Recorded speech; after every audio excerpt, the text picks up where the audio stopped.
Alors moi j'ai rencontré Zaïma grâce à Blandine Orange, j'ai assisté au séminaire d'accès et je pense que tout notre compagnonnage va rejoindre beaucoup des témoignages qui ont eu lieu depuis ce matin.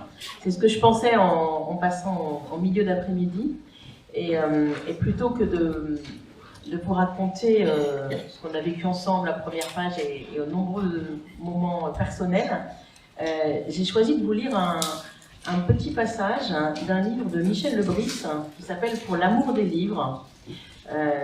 Parce que Michel Lebris doit l'essentiel de ce qu'il était, donc écrivain, grand penseur, fondateur du festival Étonnant Voyageur à Saint-Malo, au livre qu'il a eu la chance que ce quelqu'un c'était un enseignant et un médiateur lui a fait découvrir pendant son enfance. Et dans ce petit passage, il commence par citer Graham Greene, qui nous dit la chose suivante. « Peut-être les livres n'ont-ils d'influence profonde sur notre vie qu'au cours de l'enfance. Plus tard, nous admirons, nous sommes divertis, parfois même amenés à modifier certaines opinions déjà faites.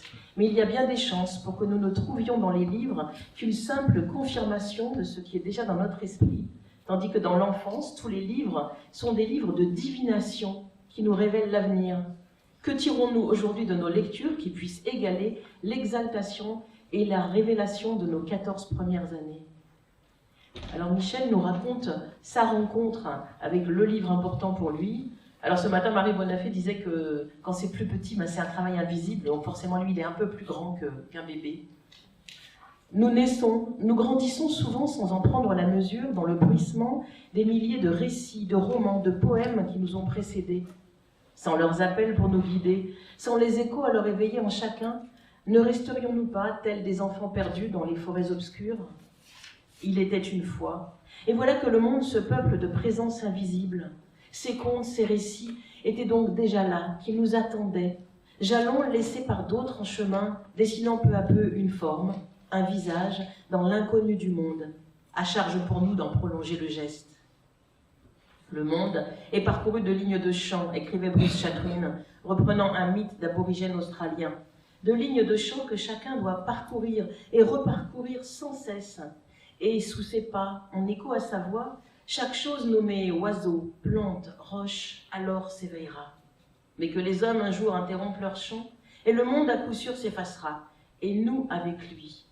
Est-il plus belle métaphore du métier d'écrivain et du pouvoir des mots? Il était une fois. Notre première, notre véritable, peut-être notre seule demeure. Notre miroir aussi. Car voici au détour d'une histoire venue pourtant du fond des temps, qu'il nous a semblé nous reconnaître. Celle-là, oui, à n'en pas douter, vous en jureriez dans l'instant, elle était à vous seul adressée, vous révélait à vous-même. Et c'était comme si, par privilège, s'ouvrait alors la porte des merveilles. En récompense de mon examen réussi d'entrée en 6e, ma mère m'avait promis un livre, que nous étions allés choisir solennellement à Morlaix dans la librairie Rio Carnet, aujourd'hui défunte. La guerre du feu, de J.H. Rosny aîné, roman des âges farouches, aujourd'hui quelque peu oublié dans la collection Rouge et Or. Pourquoi ce livre parmi tant d'autres? Sa couverture n'avait rien d'engageant, un homme aux faciès simiesques fuyait brandissant une torche. Et les illustrations intérieures, couleurs sombres, très brutaux, n'en relevaient pas l'attrait. Ce n'était pas ainsi que je l'avais imaginé en feuilletant un journal de Mickey qui en faisait l'annonce. J'avais ravalé ma déception. Au moins, j'allais avoir l'histoire complète que le magazine assurait palpitante. Palpitante? Je fus foudroyée net, dès la première phrase.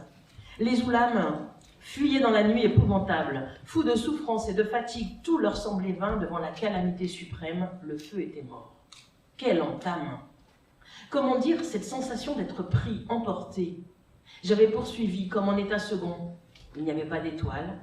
Le ciel pesant touchait les eaux pesantes, les plantes tendaient leurs fibres froides, on entendait clapoter les reptiles, des hommes, des femmes, des enfants s'engloutissaient, invisibles.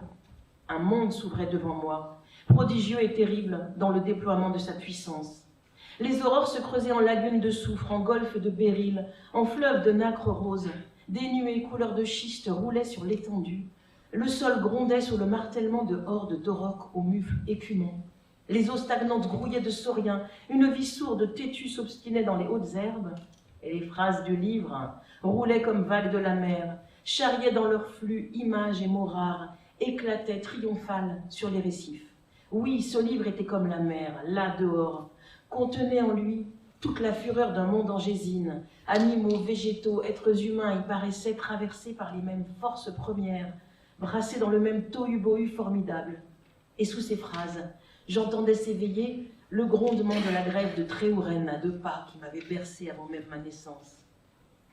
Pour la première fois, il me semblait qu'en des mots se trouvaient enclos les merveilles et les effrois du monde, que des mots avaient le pouvoir d'en convoquer les puissances, peut-être même de les créer. Je m'enfonçais dans la savane aux côtés de Nao et ses compagnons en quête du feu perdu, et plus rien d'autre dès lors ne compta. On voyait filer des antilopes, des lièvres, des saïgas, surgir des loups ou des chiens, s'élever des outardes ou des perdrix, planer les ramiers, les grues et les corbeaux. Des chevaux, des émiones et des élans galopaient en bande.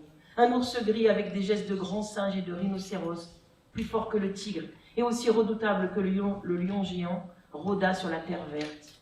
De ce voyage, je crois bien n'être jamais revenu.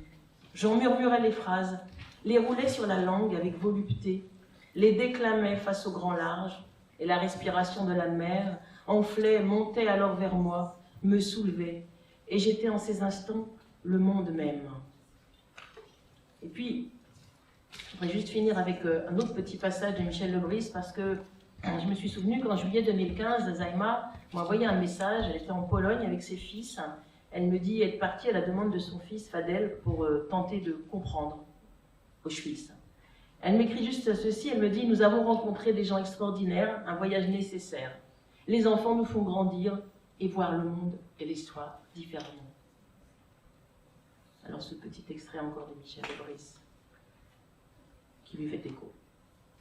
Alberto Manguel raconte qu'au bloc numéro 3 d'un camp dit familial à Auschwitz, sans doute par ironie, où jusqu'à 500 enfants se trouvèrent parqués avant de subir le sort de tous les autres, les prisonniers affectés à leur surveillance réussirent à créer une petite bibliothèque dont ils récitaient les textes aux enfants.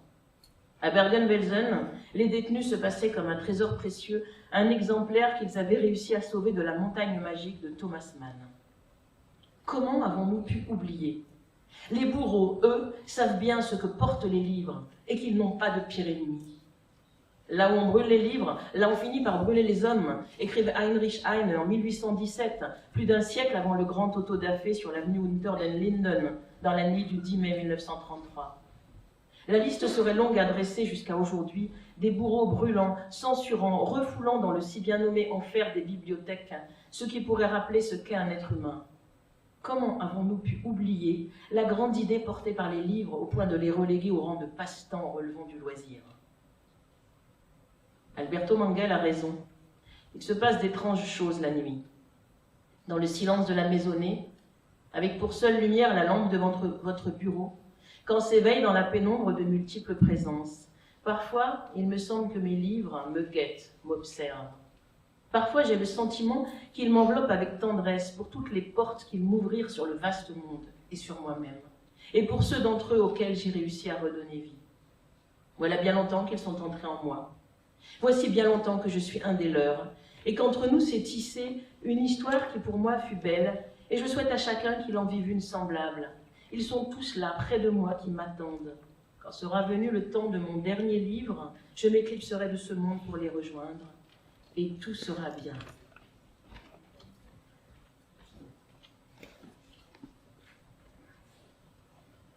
Ai-je jamais quitté le grenier de mon enfance? Tout au plus ai-je tenté de l'agrandir aux dimensions de l'univers, d'y faire rentrer la rumeur de la mer au dehors et en retour il m'aura grandi. Je sens encore l'odeur de poussière et de vieux papier mêlés de mon refuge, tandis que vers mes 10 ans, j'osais ressusciter des univers superbes, parmi les livres épars sur le plancher, libre enfin de la méchanceté du monde, avec pour seul témoin le ciel par-delà les fenêtres, pour seul complice les grands chevaux de l'empire des nuages, qui tant me suppliaient de les venir monter. Et mon refuge déjà se dressait en navire, frégate déchirant le temps de son étrave, nacelle en partance vers cet autre monde, là-bas, plus loin que l'horizon, qui est un autre monde comme son envers, sa vérité, en tous les cas sa nostalgie, puisque s'écueillent, dit-on, les pommes d'or du soleil. Cela, je l'aurais appris dans ce grenier de mon enfance, traversé par le poème du monde. Je le dois aux livres sans lesquels je n'ose imaginer ce qu'aurait été mon existence, à cet immense bruissement d'œuvres portées par tant de gens auxquels j'ai voulu rendre ici hommage. Nous sommes tous, à des titres divers, des transmetteurs. Là est notre tâche première, qui exige de prolonger le geste pour le garder vivant à travers nos propres œuvres, et transmetteurs d'abord de ce grand message porté par tant de livres contre lesquels se briseront les idéologies. Nous sommes plus grands que nous.